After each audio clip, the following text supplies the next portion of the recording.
গণতান্ত্রিক সংগ্রামে শহীদদের স্মরণে স্মরণ সভা বিএনপির, হত্যাকারীদের ছাড় নয় হুঁশিয়ারি নেতাদের।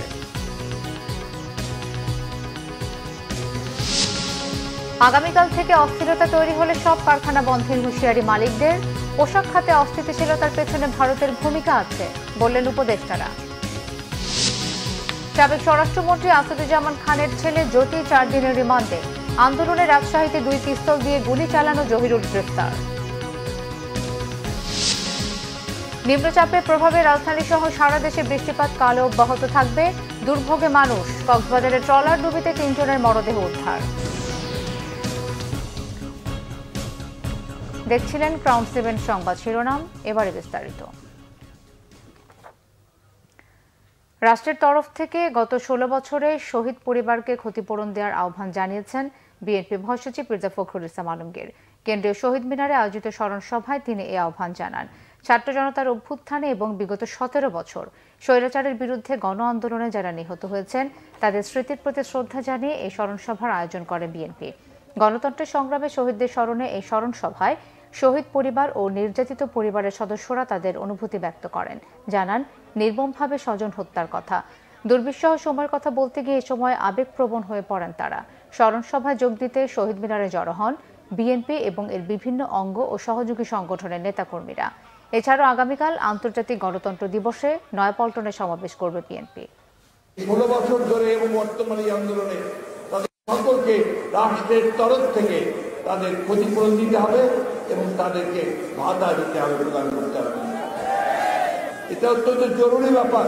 শুধু এইখানে বসে কথা বলে আমরা অনুষ্ঠান করলেই হবে না। এই বিষয়গুলো অত্যন্ত জোরে তুলে ধরতে হবে, সরকারকে বলতে হবে যে এটা করতে হবে।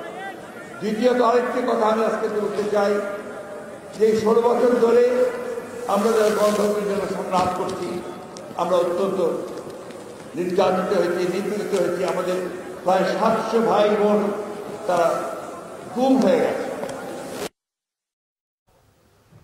এদিকে বিএনপির স্থায়ী কমিটির সদস্য ডক্টর আব্দুল মঈন খান বলেছেন, রাষ্ট্রের গুরুত্বপূর্ণ বিষয়গুলো সংস্কারে অন্তর্বর্তী সরকারকে যৌক্তিক সময় দেওয়া হবে। বিকেলে নরসিংদীর মেহেরপাড়া ইউনিয়নের ভগীরথপুর ঈদগাহ ময়দানে বৈষম্য বিরোধী আন্দোলনে নিহত 4 জনের পরিবারের প্রতি সমবেদনা এবং আহত নিহতদের জন্য দোয়া মাহফিলে প্রধান অতিথির বক্তব্যে তিনি এসব কথা বলেন। মঈন খান আরও বলেন, স্বৈরাচারী শেখ হাসিনা সরকার 15 বছর ধরে স্বাধীনতার উপর নির্যাতনের পাশাপাশি ভোটের অধিকার কেড়ে নিয়েছিল। দেশের মানুষ সেটি ফিরিয়ে এনেছে। জনগণের ভোটে নির্বাচিত একটি সরকারের কাছে দায়িত্ব হস্তান্তর না করা পর্যন্ত সবাইকে ধৈর্য ধারণের আহ্বানও জানান তিনি। এই সংস্কারগুলি করব, এই সংস্কারগুলি অত্যাবশ্যক। এই সংস্কারগুলি একটি সুষ্ঠু নিরপেক্ষ নির্বাচনের মাধ্যমে গণতন্ত্রে উত্তরণের জন্য অত্যাবশ্যক। সেই সংস্কারগুলি এই সরকার তারা সম্পন্ন করবে। দ্বিতীয়বার স্বাধীনতা পেয়েছি, আজকে আমরা আর ভুল করতে পারবো না যাতে আবার কোনোদিন তৃতীয় স্বাধীনতার প্রয়োজন হয়। গাজীপুর, সাভার ও আশুলিয়ার বেশিরভাগ কারখানায় কাজ চলছে। এখনো বন্ধ 49টি কারখানা। আশুলিয়া সকাল থেকে কারখানায় কাজ করেছেন শ্রমিকরা। শ্রমিক বিক্ষোভের জেরে অস্থিতিশীল পরিস্থিতিতে কয়েকদিন ধরে বন্ধ থাকা কারখানাগুলোর মধ্যে শনিবারও 49টি বন্ধ রাখে কর্তৃপক্ষ। গাজীপুরের সব শিল্প কারখানায় কাজে যোগ দিয়েছে শ্রমিকরা। গত কয়েকদিন নানা অজুহাতে বেশ কয়েকটি কারখানায় শ্রমিক অসন্তোষ এবং নিরাপত্তার কারণে কিছু সংখ্যক কারখানা বন্ধ রাখে কর্তৃপক্ষ। এর আগে বৃহস্পতিবার খোলা রাখার পর শ্রমিকরা কাজে যোগ না দেওয়ায় কারখানাগুলো বন্ধ রাখে মালিকপক্ষ। এদিকে আগামীকাল থেকে পোশাক কারখানা চালুর পর নতুন করে অস্থিরতা তৈরি হলে শ্রম আইনের 13(1) ধারা অনুযায়ী অনির্দিষ্টকালের জন্য সব কারখানা বন্ধ করে দেওয়ার হুঁশিয়ারি দিয়েছেন পোশাক মালিকরা। উৎপাদন চালু রাখতে সহযোগিতার আশ্বাস দিয়ে কারখানা বন্ধ রেখে দেশকে বেকায়দায় ফেলার চেষ্টা করলে তাদের সরকার মনে রাখবে বলে সাফ জানিয়ে দিলেন শিল্প উপদেষ্টা আদিলুর রহমান খান। শনিবার রাজধানীর উত্তরায় বিজেএমই ভবনে পোশাক শিল্পের বর্তমান সংকট নিরসনে করণীয় নিয়ে মতবিনিময় সভায় নিজেদের এমন অবস্থানের কথা জানান তিনি। এ সময় শ্রম ও কর্মসংস্থান উপদেষ্টা আসিফ মাহমুদ সজীব ভুইয়া বলেন, বাংলাদেশের পোশাক খাতের ক্রয়াদেশ অন্য দেশে সরিয়ে নিতে চক্রান্ত চলছে। সংকট নিরসনের জন্য সরকারের উপর আস্থা রাখার আহ্বান জানান তিনি। আইন ভেঙে কেউ অস্থিরতা করলে তা মেনে নেওয়া হবে না বলে হুঁশিয়ারি করে দেন আসিফ মাহমুদ। মৎস্য ও প্রাণী সম্পদ উপদেষ্টা ফরিদা আক্তার বলেন, ভুল বোঝাবুঝির অবস্থান থেকে সরে এসে দেশের স্বার্থে সমস্যার সমাধান জরুরি। জিএসপি সুবিধা ফিরে পাওয়ার আলোচনা চলছে বলেও জানানো হয়। ঢাকার আশুলিয়া থানার হত্যাচেষ্টা মামলায় আওয়ামী লীগ সরকারের স্বরাষ্ট্রমন্ত্রী আসাদুজ্জামান খান কামালের ছেলে সাফি মুদাসসির খান জ্যোতির 4 দিনের রিমান্ড মঞ্জুর করেছে আদালত। শনিবার ঢাকার সিনিয়র জুডিশিয়াল ম্যাজিস্ট্রেট আদালতে শুনানি শেষে বিচারক সাইফুল ইসলাম এই আদেশ দেন। এর আগে দুপুরে জ্যোতিকে 7 দিনের রিমান্ডের আবেদন করেন মামলার তদন্ত কর্মকর্তা আশুলিয়া থানার উপপরিদর্শক আবু তাহের মিয়া।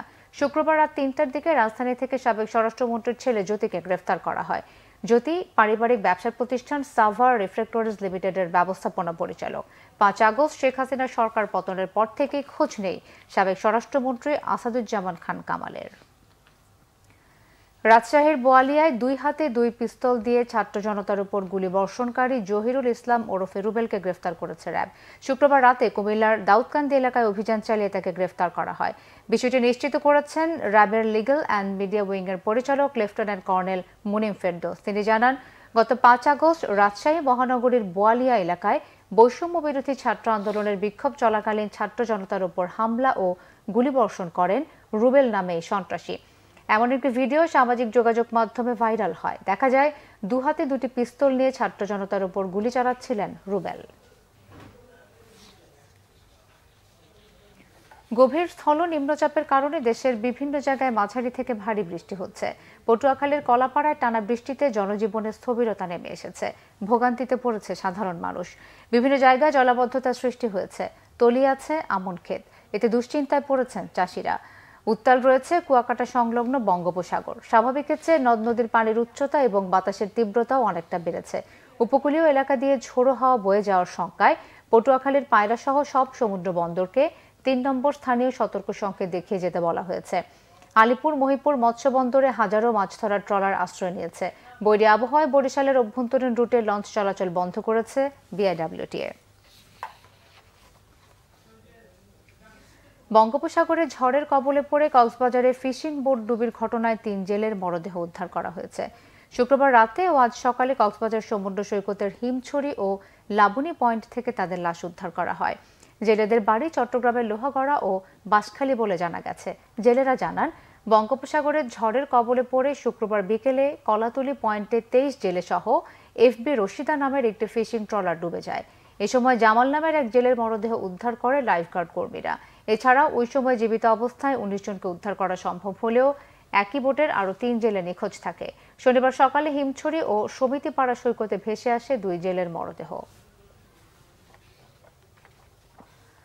টাইফুন ইয়াগির প্রভাবে আগামীকাল সারা দেশে বৃষ্টিপাত হবে। এরপর বৃষ্টি কমবে বলে জানিয়েছে আবহাওয়া অফিস। চলতি মাসে ঘূর্ণিঝড়ের কোনো আশঙ্কা নেই, তবে আরও 2টি লঘুচাপের আভাসও দিয়েছে আবহাওয়া অফিস। চলমান বৃষ্টি রয়েছে, এটা আজকেও সারা দেশে বৃষ্টি হবে। অনেক জায়গায় অতি ভারী বর্ষণ হওয়ার সম্ভাবনা রয়েছে। তবে যেটা হচ্ছে আগামীকালকেও বৃষ্টি হবে, তবে দেশের দক্ষিণ অঞ্চলে কিছুটা কমে যাবে। দেশের উত্তর অঞ্চলে বৃষ্টি এবং মধ্য অঞ্চল বৃষ্টি আগামীকালকেও অনেকটা কন্টিনিউ করবে। আমরা আশা করছি পরশুদিন থেকে বৃষ্টি অনেকটাই কমে যাবে। গোপালগঞ্জে স্বেচ্ছাসেবক দলের গাড়িবহরে আওয়ামী লীগের হামলা ও কেন্দ্রীয় নেতা হত্যার প্রতিবাদে বিক্ষোভ সমাবেশ হয়েছে দেশের বিভিন্ন জায়গায়। পাবনায় বিক্ষোভ সমাবেশ করে স্বেচ্ছাসেবক দল জেলা শাখা। মিছিলটি বাণী সিনেমা এলাকা থেকে শুরু হয়ে শহরের বিভিন্ন জায়গা ঘুরে স্বাধীনতা চত্বরে গিয়ে সমাবেশ করে। হামলার তীব্র নিন্দা জানান বক্তারা। বিক্ষোভ মিছিল ও সমাবেশ হয়েছে নাটোরেও। শহরের আলাইপুরে জেলা বিএনপির অস্থায়ী কার্যালয়ের সামনে থেকে মিছিল বের করা হয়। বিভিন্ন সড়ক ঘুরে কানাইখালী এলাকার প্রেসক্লাব চত্বরে গিয়ে সমাবেশ করে। ব্রাহ্মণবাড়িয়ায় বিক্ষোভ মিছিল ও প্রতিবাদ সভায় বক্তারা অবিলম্বে হামলায় জড়িতদের গ্রেফতার ও দৃষ্টান্তমূলক শাস্তির দাবি জানান। গোপালগঞ্জের কোটালীপাড়ায় বিক্ষোভ মিছিল করে বিএনপি ও সহযোগী সংগঠনের নেতাকর্মীরা। গাইবান্ধা জেলা বিএনপির কার্যালয়ের সামনে থেকে বিক্ষোভ মিছিল বের হয়ে বিভিন্ন সড়ক ঘুরে আবারও দলীয় কার্যালয়ের সামনে সমাবেশ করে নেতাকর্মীরা। মৌলভীবাজার শহরের কাশীনাথ সড়ক থেকে বিক্ষোভ মিছিল বের করা হয়। সমাবেশে বক্তারা হত্যাকারীদের সর্বোচ্চ শাস্তির দাবি জানান। এছাড়া মানিকগঞ্জ, কক্সবাজার সহ দেশের বিভিন্ন জায়গায় প্রতিবাদ কর্মসূচি পালন করেছে স্বেচ্ছাসেবক দল। নার্সদের নিয়ে কটূক্তি করায় নার্সিং ও মিডওয়াইফারি অধিদপ্তরের মহাপরিচালক মাকসুরা নূরের পদত্যাগের দাবিতে দেশের বিভিন্ন জায়গায় মানববন্ধন হয়েছে। চট্টগ্রামে বিভিন্ন হাসপাতালের নার্স ও নার্সিং কলেজের শিক্ষার্থীরা মেডিকেল কলেজ হাসপাতালের সামনে এই কর্মসূচি পালন করে। দাবি না মানলে কঠোর কর্মসূচির হুঁশিয়ারি দিয়েছেন নার্সরা। কেন্দ্রীয় কর্মসূচির অংশ হিসেবে বরিশালেও মানববন্ধন ও বিক্ষোভ মিছিল করেছেন সর্বস্তরের নার্স কর্মকর্তা ও নার্সিং শিক্ষার্থীরা। কিশোরগঞ্জে শহীদ সৈয়দ নজরুল ইসলাম মেডিকেল কলেজ হাসপাতালে এই কর্মসূচিতে বক্তারা দ্রুত দাবি মেনে নেওয়ার আহ্বান জানান। মানিকগঞ্জে 250 শয্যার জেলা হাসপাতালে কেন্দ্রীয় কর্মসূচি পালন করে নার্সরা। ফেনীতে জেনারেল হাসপাতাল চত্বরে মার্চ টু ডিজিএনএম শীর্ষক কর্মসূচি পালন করা হয়। ব্রাহ্মণবাড়িয়ার সকল নার্সিং কর্মকর্তা ও শিক্ষার্থীরা মানববন্ধন করেন। এ সময় ডিজিএনএম সহ বাংলাদেশ নার্সিং ও মিডওয়াইফারি কাউন্সিলের সকল নন নার্সিং প্রশাসন ক্যাডারদের অপসারণের দাবি জানান তারা। ঠাকুরগাঁয়ে 250 শয্যা জেনারেল হাসপাতালে ঘণ্টাব্যাপী মানববন্ধনে বক্তারা বলেন, নার্সিং অধিদপ্তর এর প্রতিটি পদে নার্সদের সুযোগ দিতে হবে। এছাড়া সিলেট, সাতক্ষীরা, লালমনিরহাট ও চাঁপাইনবাবগঞ্জ সহ দেশের বিভিন্ন জায়গায় কেন্দ্র ঘোষিত কর্মসূচি পালন করেছে নার্সরা। দেশের বিভিন্ন জায়গায় আরও কিছু খবর নিয়ে একটি ডেস্ক রিপোর্ট। ঠাকুরগাঁয়ে ছাত্র আন্দোলনে আহতদের সাথে মত বিনিময় সভা করেছেন বৈষম্য বিরোধী ছাত্র আন্দোলন রংপুর বিভাগের একটি প্রতিনিধি দল। সকালে জেলা মুক্তিযোদ্ধা কমপ্লেক্সে এ কর্মসূচির আয়োজন করা হয়। নওগাঁয় ছাত্র আন্দোলনে শহীদ পরিবারের সঙ্গে সাক্ষাৎ এবং দুর্নীতি, চাঁদাবাজি ও সন্ত্রাসের বিরুদ্ধে মত বিনিময় সভা করেছে ছাত্র আন্দোলনের সমন্বয়করা। দুপুরে সদর উপজেলা পরিষদ অডিটোরিয়ামে এর আয়োজন করা হয়। এছাড়া নড়াইলেও মত বিনিময় সভা করে ছাত্র সমন্বয়করা। ছাত্র আন্দোলনের শহীদ সৈয়দ সুজন মিয়ার কবর জিয়ারত করেছেন গাইবান্ধার নবাগত জেলা প্রশাসক। দুপুরে উপজেলার খোলাহাটি ইউনিয়নে এ সময় তিনি শহীদ পরিবারের খোঁজ খবর নেন। ছাত্র আন্দোলনে গুলিবিদ্ধ, আহত ও নিহতের ঘটনায় দায়ী সন্ত্রাসীদের দ্রুত বিচারের দাবিতে মানববন্ধন হয়েছে সাভারে। ঢাকা আরিচা মহাসড়কে আয়োজিত কর্মসূচিতে উপস্থিত ছিলেন আহত সহ নিহতদের পরিবারের সদস্যরা। নোয়াখালীতে বন্যায় ক্ষতিগ্রস্ত কৃষকের মাঝে ধানের চারা বিতরণ করেছে বিএনপি। সুবর্ণচর উপজেলা জেলা কৃষক দলের সভাপতি মোহাম্মদ ফজলে এলাহার সভাপতিত্বে এতে উপস্থিত ছিলেন বিএনপির ভাইস চেয়ারম্যান মোহাম্মদ শাহজাহান। নরসিংদীর রায়পুরা প্রেস ক্লাবের উদ্যোগে কুমিল্লা বন্যা দুর্গতদের মাঝে বিনামূল্যে চিকিৎসা সেবা প্রদান করা হয়েছে। সকাল থেকে বিকাল পর্যন্ত দেবিদ্বার উপজেলার সুবিল ইউনিয়নে এতে উপস্থিত ছিলেন উপজেলা স্বাস্থ্য কমপ্লেক্সের উপসহকারী মেডিকেল অফিসার ডাক্তার পরিতোষ বিশ্বাস ও রায়পুরা প্রেস ক্লাবের ভারপ্রাপ্ত সভাপতি ফরিদ উদ্দিন। বন্যার্তদের সহায়তায় বাংলাদেশ জাতীয়তাবাদী দল বিএনপির কেন্দ্রীয় ত্রাণ তহবিলে 5 লাখ টাকা অনুদান দিয়েছে জাপান বিএনপি। শনিবার ত্রাণ উপকমিটির হাতে এই অনুদান তুলে দেন জাপান বিএনপির সাধারণ সম্পাদক মনি এমদাদ। ঢাকা মহানগর দক্ষিণ বিএনপির সাবেক সিনিয়র যুগ্ম আহ্বায়ক নবিউল্লাহ নবী এ সময় উপস্থিত ছিলেন। বিএনপির সাবেক সংসদ সদস্য ওয়াদুদ ভুইয়া বলেছেন, ছাত্র জনতার অভ্যুত্থানে পালিয়ে যাওয়া সাবেক প্রধানমন্ত্রী শেখ হাসিনার দেশের শিক্ষাসহ সব সেক্টর ধ্বংস করে দিয়েছে। খাগড়াছড়ি টাউন হলে জেলা জিয়া পরিষদের সম্প্রীতি সমাবেশে তিনি একথা বলেন। পাবনায় ডিপ্লোমা কৃষিবিদদের সাথে মত বিনিময় সভা করেছে জেলা বিএনপির নেতৃবৃন্দ। দুপুরে স্থানীয় খামারবাড়ি মিলনায়তনে এতে উপস্থিত ছিলেন জেলা বিএনপির আহ্বায়ক হাবিবুর রহমান হাবিব। রাজশাহীর গোদাগাড়ী পৌরসভার ব্যবসায়ীদের সাথে মত বিনিময় করেছে বাংলাদেশ জামায়াতে ইসলামী। মডেল মসজিদ হলরুমে এতে বক্তব্য রাখেন দলের কেন্দ্রীয় নায়েবে আমির অধ্যাপক মুজিবুর রহমান। সোমবার সকালের মধ্যে বেগম রোকেয়া বিশ্ববিদ্যালয়ে উপাচার্য নিয়োগ না হলে সারা দেশের সঙ্গে উত্তরকে বিচ্ছিন্ন করে দেওয়ার হুঁশিয়ারি দিয়েছেন শিক্ষার্থীরা। সকালে বেগম রোকেয়া বিশ্ববিদ্যালয়ের প্রধান ফটকের সামনে মানববন্ধন কর্মসূচিতে তারা এই ঘোষণা দেন। প্রিপেইড মিটার স্থাপন বন্ধ করার দাবিতে বিক্ষোভ হয়েছে বরিশালে। সকালে নগরীর অশ্বিনী কুমার হলের সামনে বিদ্যুৎ গ্রাহক ঐক্য পরিষদের আহ্বায়ক দেওয়ান আব্দুর রশিদ নীলু এতে উপস্থিত ছিলেন। Bangla vision news desk. সংবাদ শেষ করব ক্রাউন সিমেন্ট শিরোনামগুলো আরো একবার জানিয়ে।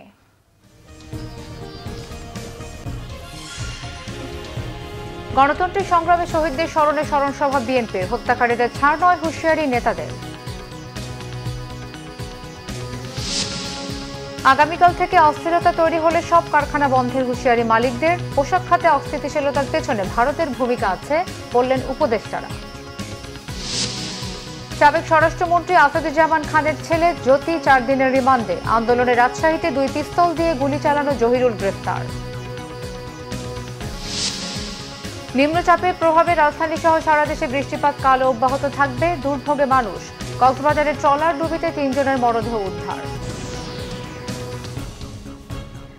এই ছিল এখনকার মতো। পরের সংবাদ সন্ধ্যা 7:30টায় দেখার আমন্ত্রণ রইল। এছাড়া বাংলা ভিশন সংবাদ ও সংবাদ সংশ্লিষ্ট অনুষ্ঠান দেখতে ভিজিট করুন www.bvnews24.com ও facebook.com/banglavisionnews এবং সাবস্ক্রাইব করুন youtube.com/banglavisionnews। ধন্যবাদ।